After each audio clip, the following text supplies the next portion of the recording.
Hi, I'm Dr. Amy Nguyen, also known as Dr. Rejuvenation.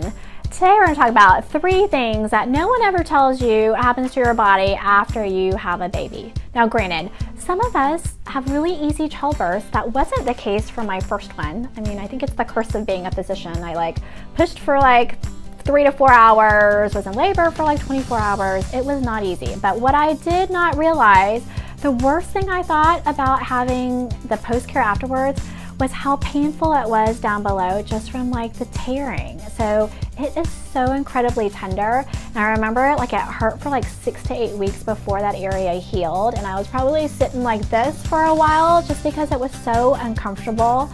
Number 2 is constipation and hemorrhoids are a real thing. And so I felt what helped me most was probably those ice packs that almost look like a maxi pad that has ice in it. Was helpful, but I think what was even more helpful was that spray. There's a numbing spray that it feels really good if you stick in the refrigerator, and it would just numb the area down below.